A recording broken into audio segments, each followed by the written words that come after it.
Hi friends, இன்றைக்கி garam masala recipe தான் பார்க்க போகிறோங்க. ரொம்பவே வாசமாகவும் இருக்கும், டேஸ்ட்டாகவும் இருக்கும். எவ்வளோ காசு கொடுத்தாலும் கடையில் கிடைக்காது. அதை எப்படி செய்கிறதுன்னு பார்க்கலாம் வாங்க. 100 கிராம் கொத்தமல்லி, வர கொத்தமல்லி, 100 கிராம் சோம்பு, 25 கிராம் மிளகு, அதுக்கப்புறம் கிராம்பு வந்து ஒரு 15 கிராம். இதெல்லாம் நீங்கள் பாக்கெட்டில் வாங்கினீங்க அப்படின்னா அப்படியே சேர்த்துக்கலாங்க. நல்லா காய வச்சுட்டு மட்டும் அரைச்சோம் அப்படின்னா பவுடர் நல்லா கிடைக்குங்க. 10 கிராம் அன்னாச்சி பூ, அதுக்கப்புறம் பட்டை வந்து 25 கிராம் சேர்த்துக்கங்க. பட்டை, அன்னாச்சி பூ, ஜாதிக்காய் இதெல்லாம் வந்து கொஞ்சம் கெட்டியாக இருக்கிறதுனால தனியாக உடச்சி போட்டுக்கலாங்க. ஜாதி பத்திரி வந்து ஒரு 2 சேர்த்துக்கிறேன். ஏலக்காய் வந்து ஒரு 10 கிராம் சேர்த்துக்கங்க.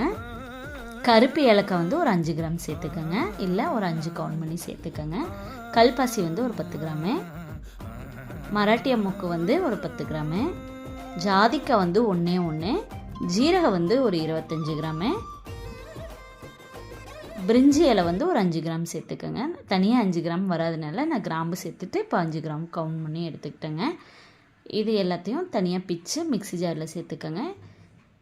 இதெல்லாம் உடச்சிட்டு அதுக்கப்புறம் சேர்த்துங்க. அப்போ தான் பவுடர் நமக்கு ஈஸியாக உடஞ்சி வரும். நல்லா வெயிலில் காய வச்சதுக்கப்புறம் இது எல்லாத்தையும் உள்ளே சேர்த்துடலாங்க.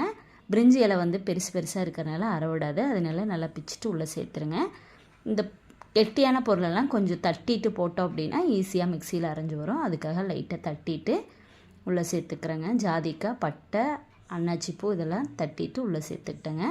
இப்போ மிக்சியில் போட்டு நல்லா அரைச்சி எடுத்துக்கலாங்க. பவுடர் வந்து இந்த அளவுக்கு அரைச்சிருக்கு. ஒன்று கொஞ்சம் நைஸாக, இப்போ பார்த்தீங்கன்னாலே உங்களுக்கு தெரியும் கொஞ்சம் குறகுறப்பாக இருக்குது. ரொம்ப நைஸாகவும் தேவைப்படாதுங்க. ஓரளவுக்கு நல்லா அரைச்சிட்டு இப்போ ஒரு பாத்திரத்தில் நல்லா ஆற விட்டுட்டு ஒரு பாட்டிலில் போட்டு ஸ்டோர் பண்ணிட்டோம் அப்படின்னா 6 மாதம் வரைக்கும் கெட்டு போகாதுங்க. Thank you friends. என்னோடய வீடியோ பிடிச்சிருந்தா சப்ஸ்கிரைப் பண்ணுங்கள், ஷேர் பண்ணுங்கள். இந்த மசாலா நீங்களும் ட்ரை பண்ணி பாருங்கள். தேங்க்யூ.